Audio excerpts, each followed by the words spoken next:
gonna make sure all this is going first. I'm not gonna do an intro or any shit, you know? I'm just gonna roll with however this ends up working out, because the more I try and, like, plan out what I'm gonna say and, like, try to make it sound like something, like, big and YouTube-y and fucking, like, you slap that subscribe, but it's gonna get fucking just exhausting, you know? I want to avoid that. I don't want this to feel like a YouTube video, which is why I'm about to pause and read the Facebook message I got.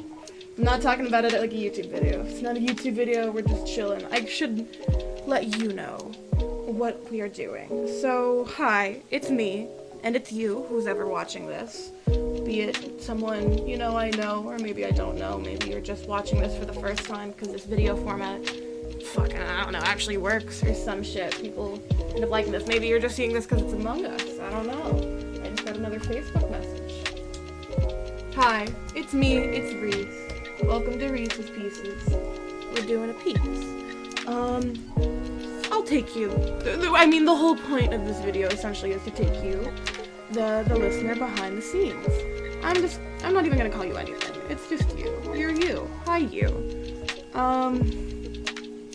So I have been dealing with a lot of art block / burnout / other mental things that have just made making art a hellscape. But I'm doing this wild thing lately called listening to my therapist and actually trying to do the things that she recommends and, like, trying to improve myself, because regardless of what my brain says, I do deserve to grow, which feels weird to say out loud. That was always that, like, mental barrier in my head. I felt like I didn't deserve to try and get better. Like, fucking, I was too ugly to work out, I was too fat to, like, try and have a social life, yada yada yada. But I'm, like, trying to work out regularly, and I'm trying to eat better, and I'm trying to look at the things that cause me stress and figure out how to either remove them or modify them into something that is more consumable. And I've realized that's a lot more messages. Okay, cool, yes, okay, never mind, I don't need to address that now. Sorry, again, you're so far behind the curtains, you're in the gosh darn window. You're sitting on the windowsill. Or that's like stage curtains, not window curtains.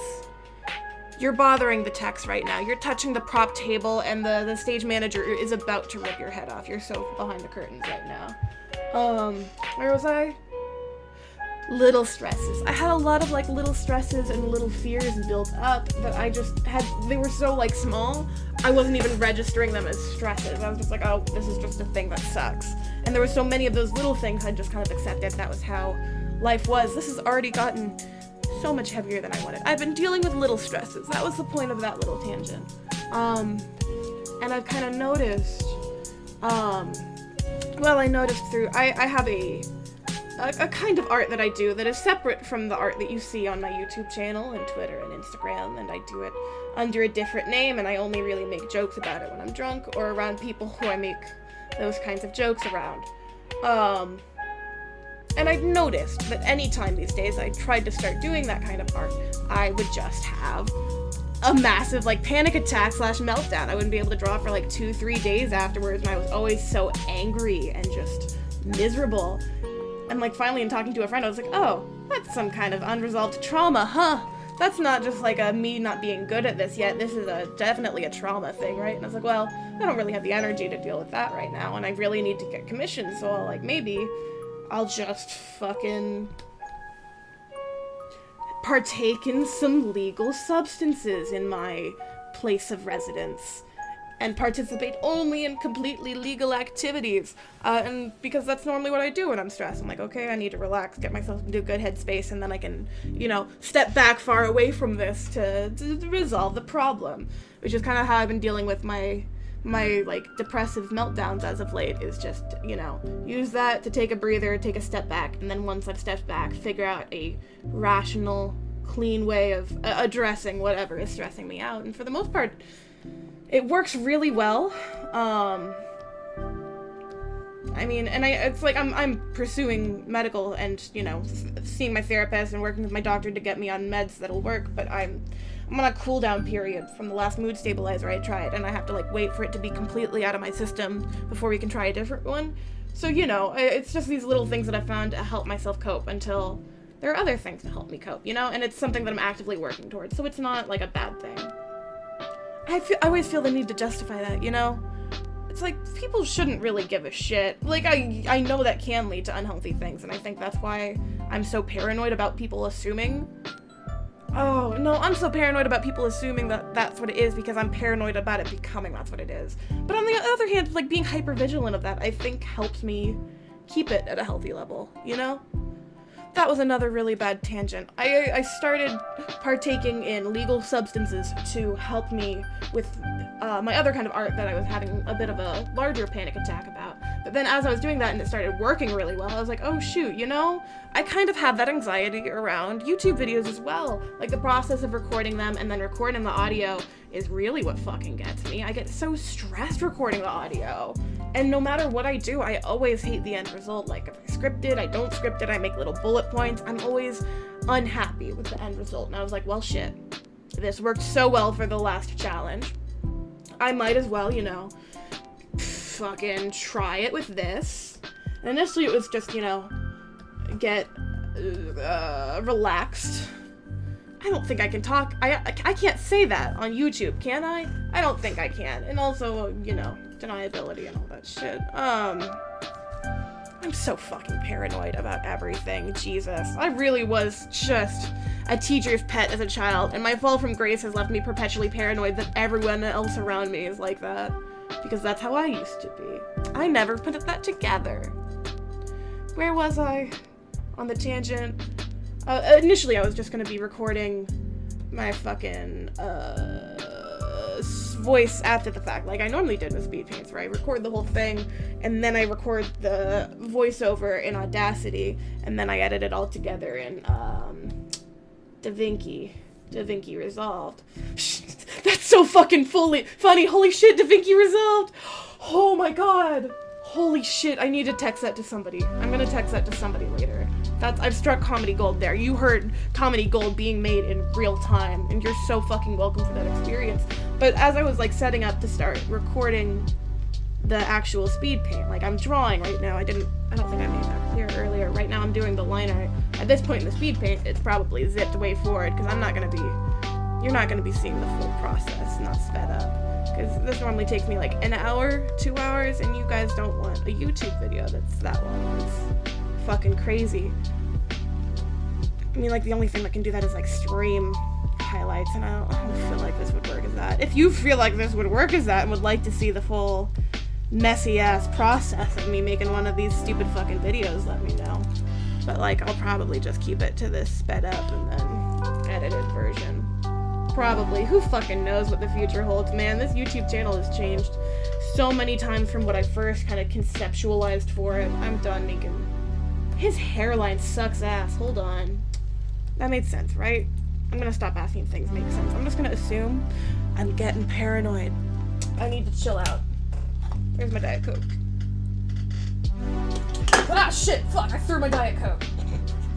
See, and this is the shit. This is the shit I can't plan. I'm hoping this is gonna be the appeal of doing it like this. I'm hoping.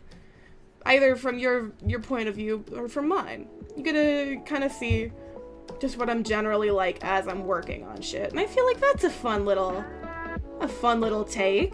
Is that my fun little niche? Maybe. We'll see.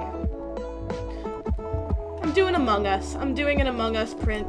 Because it's super... Does that suck too? Maybe it needs to be curlier. Yeah.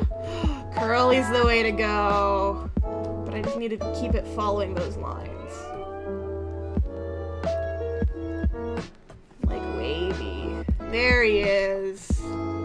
There's the boy.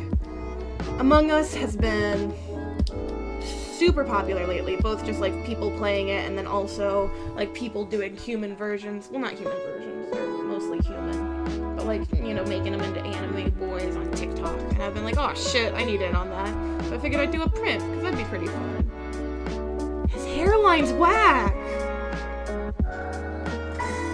This It has been completed.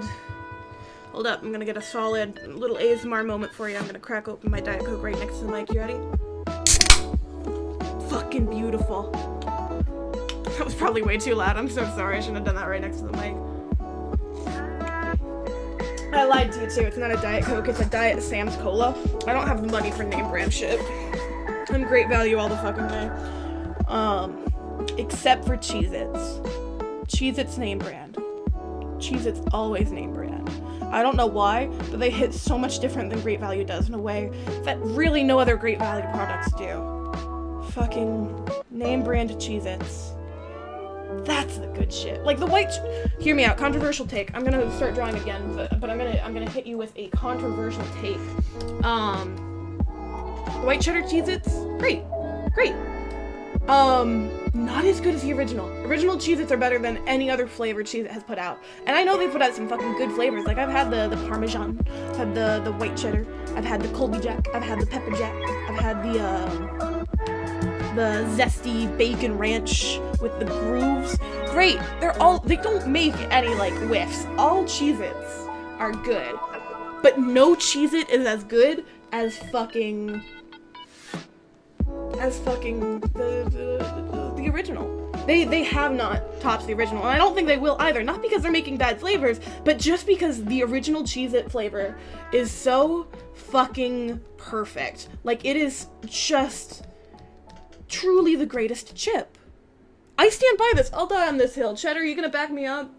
Because Cheddar, I don't think I've told the story on YouTube. My cat is a fucking cannibal. I love Cheddar more than anything. Both him and Tooth were not actually named by me. They were named by the people who rescued them that I adopted them from, and I never had the heart to change their names because I felt weird about it. I don't know. They were named by a 6-year-old who was very attached to them.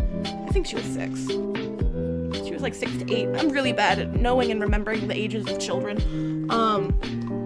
But like this kid named them and loved them and was really happy they were going to me because she knew I was going to take care of them, and it's just very sweet. I love that little kid with my whole heart. I won't name her on YouTube because I don't think that'd be cool. You shouldn't do that without, getting the person's permission. She's a fucking really good kid. Really cares about animals. It makes me really happy. Her mom has done such a wonderful job of raising that kid out. And her dad. They're such a good family. I miss hanging out with them. I really want to hang out with them again.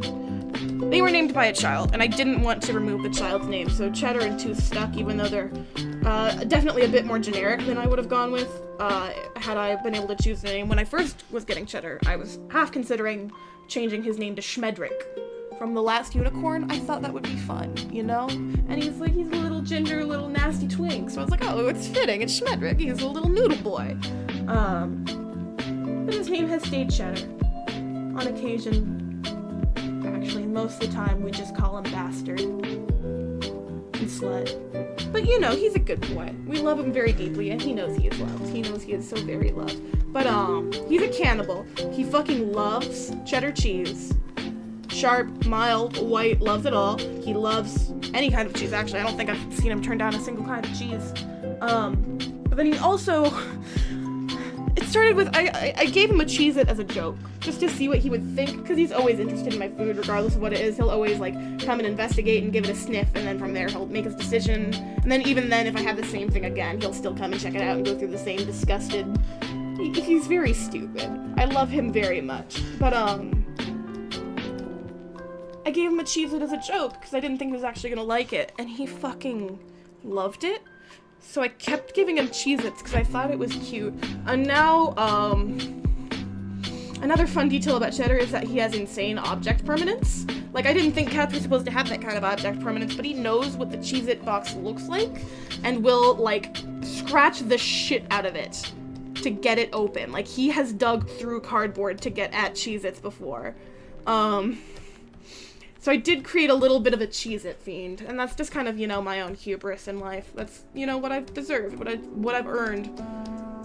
I have built my own personal hell. There's the telltale Cheez-Its in the floorboard. That's the vibe. And then, I didn't show y'all. You definitely already saw it in Speedpaint. I don't know why. Whatever. There's the little hands, little spooky hands, and the head that's gonna be in the highlights of the helmet. It's gonna be really subtle. These are all gonna be very faded, very subtle, in reference to the background.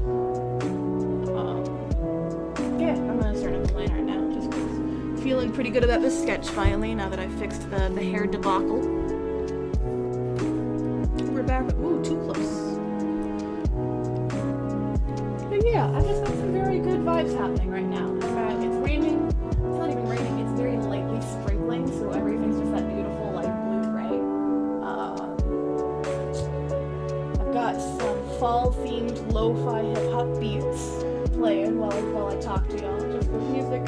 I have to have some kind of audio going, and normally I have, like, YouTube videos. I watch a lot of YouTube videos while I'm doing art, just because it's, like, the perfect level of something I can pay attention to and not pay attention to.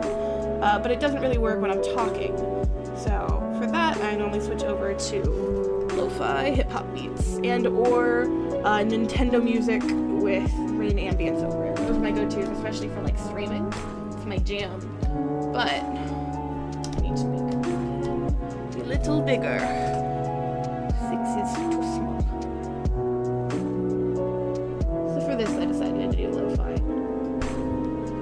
I'm still not the most in love with his expression, but also this is like take 7 on the expression, and this is the best I've got it. So we're just gonna not mess with it and hope it's good enough for everybody else. You gotta know when to just kind of accept that you're always gonna be biased against yourself. And that doesn't mean you should stop trying to, better yourself. And I guess this really only works if you hate yourself. This is a me lesson, and then maybe if you struggle from the same things that I do, this is also a you lesson. But this is not a general, just fact of life.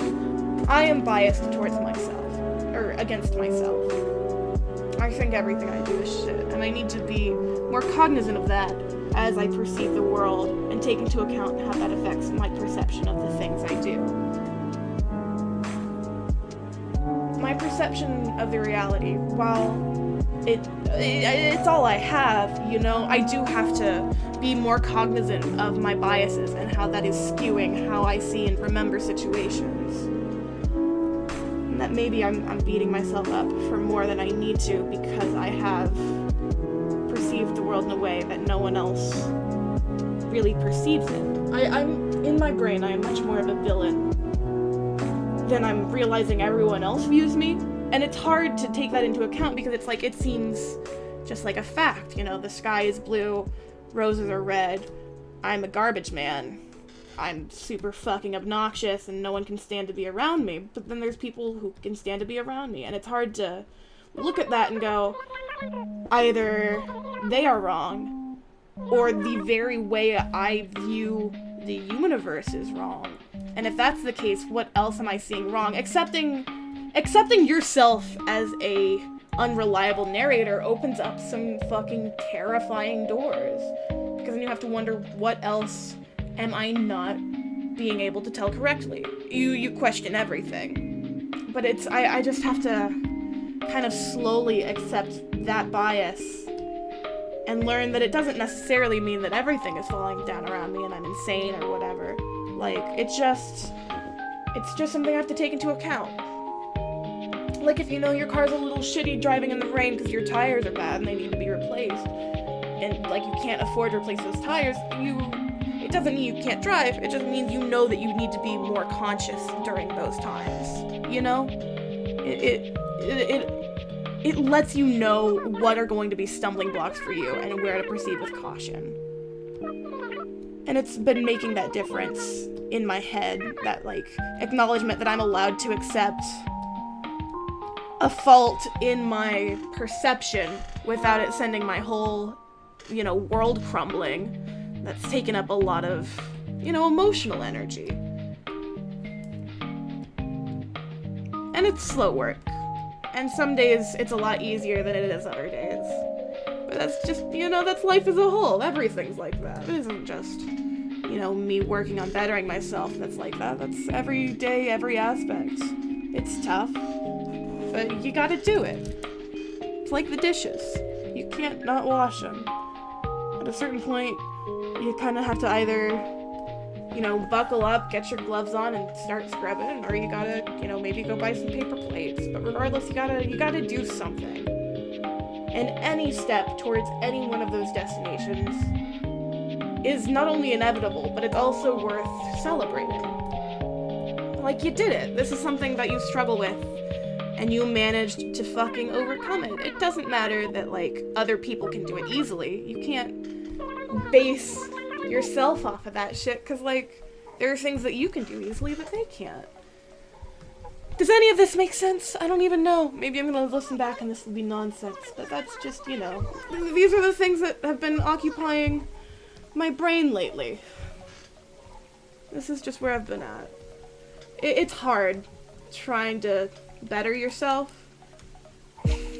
It sucks because you're still always in the back of your head, you're like, am I doing this wrong? Am I doing what I think is going to better myself? And then later off down the line, I'm gonna realize I made some terrible mistakes that are gonna be super difficult to unlearn.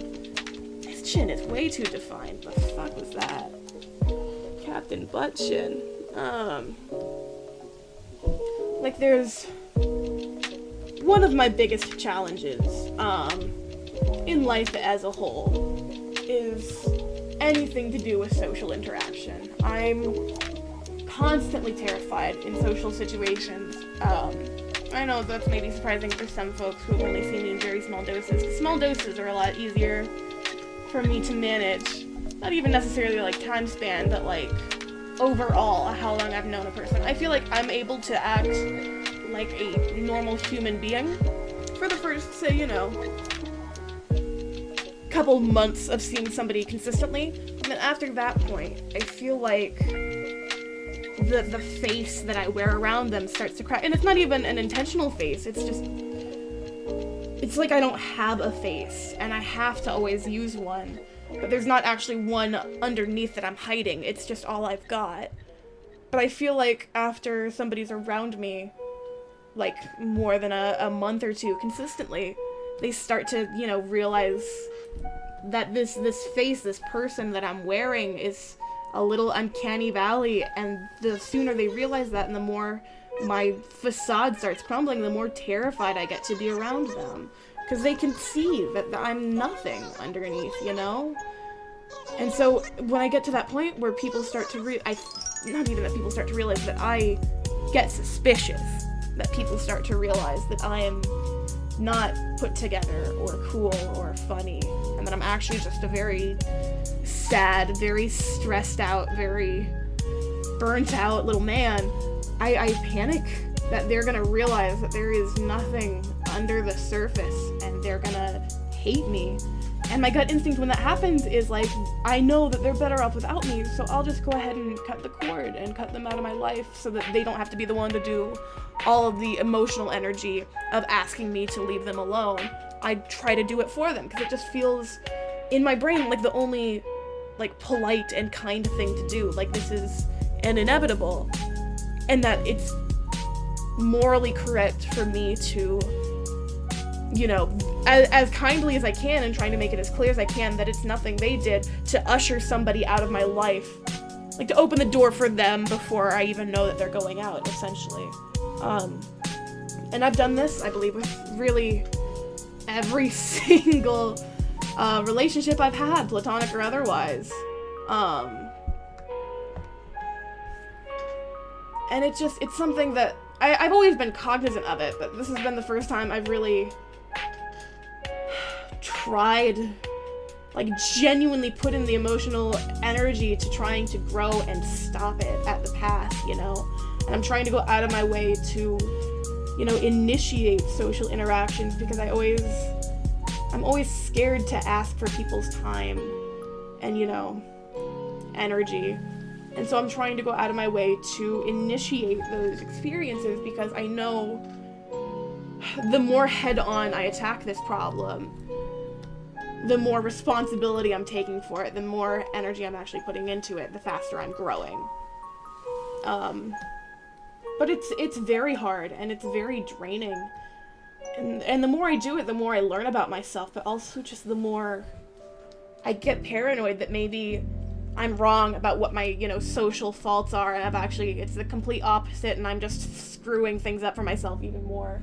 Or, like, all of my anxieties were right, and I am actually a nuisance, and it was the, you know, emotionally correct thing to do to, you know, give people an out when I started feeling like they needed one. And I don't know what the right answer is. I'm really bad at communicating with people, you know? I get so... I mean, that's the Asperger's, isn't it? I'm just bad at... People don't work in the way that I feel like people should work, but also very much my drive for a long time has been figuring out how they work and how to emulate how they work. Because I feel, you know, naked without knowing how to interact the way everyone else does. But it's an act that I can only maintain for so long, and when it starts crumbling, I get so scared because I don't know how people are going to react. And in that fear, I push people away. Wow, this got so much sadder than I meant it to. I was going to talk about, like, cartoons and shit, and instead, here's all of the mental health shit that I've been going through. I mean, I'm just going to roll with it, and maybe it'll help somebody, but, you know, it's where I've been at. It's, you know, the life lessons I'm learning right now. And I do, at the very end of the day, want this type of video to be a hangout. It's just you and me chilling out, sitting here. Say, you know, you're matching me right now. You've got a fleece blanket over your shoulders. You're, you know, chilling out with me while I draw. Maybe you're drawing as well. Maybe you're fidgeting with whatever other creative hobbies you have. Maybe you're working on homework. I've got this lo-fi music playing really quietly from my computer, and there's just the click-clack of me drawing on my tablet. And I've got my cool white lamp over by my computer, and then I've got my warm white Christmas lights hung up on the ceiling finally. I finally took those out of my closet and hung them up everywhere, and it's done a lot for helping me feel more like this space is mine. Let's talk about that while we're getting into, like, the deep psychological stuff. I've always had this issue with my living space, and I think it stems very much from not being allowed to paint my room as a kid. Like, the room was painted by my mom for us when I was, like, 8, and my little sister was, like, 6. She painted our room to be, like, this outdoor mural, with, like, a little mountain and a tree, and it was very cute as kids. But, like, that was my bedroom up until I moved out at 19. And it stayed that forest mural the whole time. Because I wasn't allowed to repaint it, because Mom was proud of it. And I wasn't really, like, I did still hang up things on the wall, but I would get in trouble every time I hung up another picture on the wall, because I was putting holes in the wall. But that was, like, the only way I could make the space feel like mine, and I was constantly getting trouble for it. And it continued into this problem that I'm still struggling with, where I get nervous almost putting up anything personal. Well, not even personal, because there's personal stuff in my room. It's just so generalized. None of them are things that I, you know, dislike. It just, I keep my room very, I don't like having a space that I feel like wouldn't appeal to multiple people, and it always results in it feeling like a room for, like, a kid or a teenager. And it's like, I'm 22, I'm allowed to have in a room that feels, you know, mine. But I don't think I know what a room that feels like mine feels like, and it's stressful making changes to it. But I'm slowly trying to take steps towards that. That's what the Christmas lights were. I want to repaint my room because I picked out this color for my ex when she still lived with me, and I've known I wanted to repaint because it's just like this, like, nice desaturated lavender, which isn't necessarily a bad color, but it reads very feminine and also very teenage bedroom to me, and both of those just kind of make me feel bad. But then there's also, you know, that would mean setting aside the time to actually... Do I hate his hair again? I'm putting way too many details into it. I need to stylize it more. I know, and I'm so sorry, but I'm drawing every individual strand, and that's not gonna fucking fly.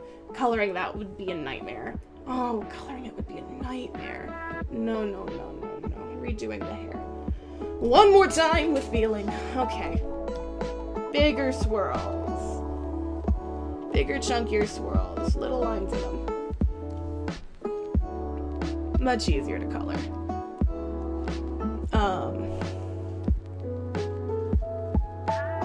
Fuck, I completely lost my train of thought. That's probably really all I needed on that subject anyway. It was just... There wasn't really any point to that story, huh? Well, I enjoyed talking about it, so... Guess y'all have to suck it up. I re-hung up my cryptid poster that I got from PopCon last year. I don't actually remember What artist did that? I need to look it up. It's right next to the Saint Furby picture I have, though, from Oh My Yummy, who is an amazing artist. That Saint Furby is the only guy I prayed to. Oh my god. What if I... So, okay, hear me out. I've been considering doing witchcraft. Just fucking, because you know, it's 2020. The world is on fire. I can't disappoint my parents anymore. And, like, also, everything that I see about it seems really appealing to me. I don't believe in magic. I don't necessarily think witchcraft does anything. So, like, I'm not gonna be, like, super devout into it if I do get into this. But I always kind of enjoyed the concept of, like, Sophie's magic from Howl's Moving Castle, where she speaks wishes into objects and, like, blesses them, essentially, where she'll, like, tell a hat that whoever wears it is gonna have a good day and it fucking brings them good luck and that kind of shit. That always appealed to me. This idea of, like, speaking and pushing positive energy out into the world, either for your benefit or others' benefit, in just, like, that simple, quiet little way. And I think that's what appeals to me about witchcraft and, like, the magic stuff that I keep seeing on TikTok, is this idea of having these small, little, tangible rituals and, you know, little songs and dances to, not literal songs and dances, but, like, you know, you light the candle and you have the rock and you know, push the energy into the whatever. Haven't gone so far as to research how to actually do stuff, but, like, having these little tangible ways to impact the intangible in your life. I don't necessarily think, I do not think there's any, like, it doesn't have any real power, but I think anything in life really only has the power that we give it. It's kind of like an intentional placebo, you know? It's like, I can't do anything about impacting, you know, my ability to have good luck or, you know, my family members' ability to stay healthy or that kind of thing. These are, you know, intangible fears that just plague our reality that we don't have anything really we can do, but we will still stress out about them, and that stress will impact us in negative ways. So just having these nice, small, little things you can do to, like, relieve your mind from having to worry about it. There's nothing in reality that you can do to prevent these things. But there is these little things I can do that I can trick my brain into going, now I don't have to worry about it because I have done what I can to try and prevent this negative outcome. And that really appeals to me. Like, I like the idea of having just, like, little things that I can do to be like, okay, I'm gonna do this, and that's going to, you know, put the energy into the universe for us to maybe have better business at work tomorrow, or I'm gonna do this, and it's gonna give me, like, the energy in the world to be more motivated when I wake up tomorrow. There's something about that that's really, just really soothing to me, and for that I've really been considering, like, looking into it more and just seeing, like, okay, what's a casual way I can get into this, because I feel like it would help me a lot with my anxiety. But I think the main thing that's been holding me back has just been, you know, from childhood. My mom was like, witchcraft is a sin and it'll send you straight to hell and this and that and yada yada, and I'm like, well, I don't believe any of that stuff. But, like, also that fear was ingrained in me as a child. Like, that was the reason I wasn't allowed to read Harry Potter, is because it convinced me to become a wizard and suck Satan's dick or some shit. And, like, that fear remains, even into adulthood. I'm not fidgeting with the hair anymore. I'm still not very much a fan of it, but I cannot be bothered. So I'm still on the fence about witchcraft. We'll see which direction I fall on that fence.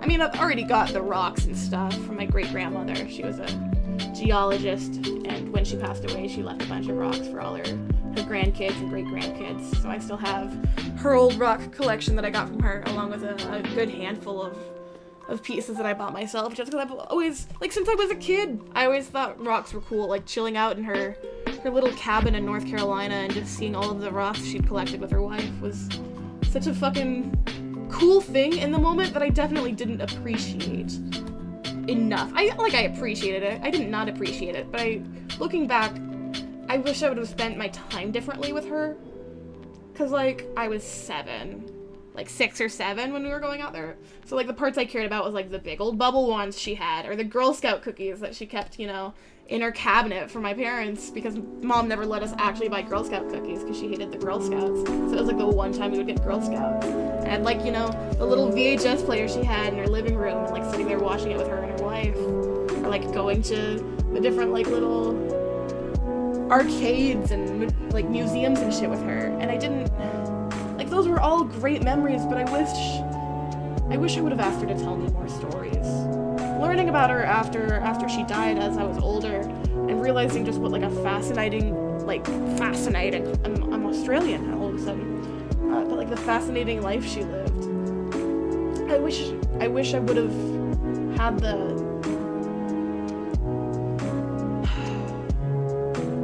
I just wish I would have been old enough to appreciate that more, you know? To like get to hear more stories directly from her rather than about her. Because she was such a badass lady. She was so fucking cool. I mean, like, she was a lesbian in the 1940s. She like built planes during World War II, and then she like went off and became a geologist and traveled the world looking for rocks with her wife. Like, fucking, she was a badass. And I just didn't know as a kid. She was just my great-grandmother. She died forever ago. Fuck. I really didn't expect this to be the path we went down today. You never know. That's the fun of starting this without a plan. And that's why I like doing this while I'm in a more relaxed state of mind to talk about this shit. Because I wouldn't have normally talked about my great-grandmother. And yet here we are. That's the path we took when we didn't care where we were going. Or I didn't care where we were going. Maybe you cared. Maybe I accidentally dropped a topic halfway through a while ago and didn't realize it, and you're pissed the fuck off. So apologies if I did that. I fucking know that I do that quite frequently. Not even while I'm relaxed, as it were. A little space helmet. How long have I been doing audio for? I wonder. I should pull up Audacity. Oh, I'm definitely editing this down. I mean, that's definitely enough for now. I'm still doing the Speedpaint, but like, I shouldn't record any more audio than this, I don't think. I'll cut this here, and then I'll just keep on drawing. You're looking at the finished product already, knowing how I'm gonna splice this together. But thank you for hanging out with me. Even if this isn't the format that you guys seem to enjoy, and this ends up being the only one out of this series, it was nice just getting to ramble. It was nice getting to talk. It's very relieving. Let me know if you'd like to see more of this. This was good. I think if I do this again, next time I'll have tea. Tea sounds like a lovely thing to have with this. You should get some tea yourself. Go make yourself a cup of tea. And then I don't know. If there's one available, pet a cat. And if not, pretend you're petting a cat. And call it good. I'll talk to y'all later. Have a great day. Eat some great food and make some great art. So bye-bye.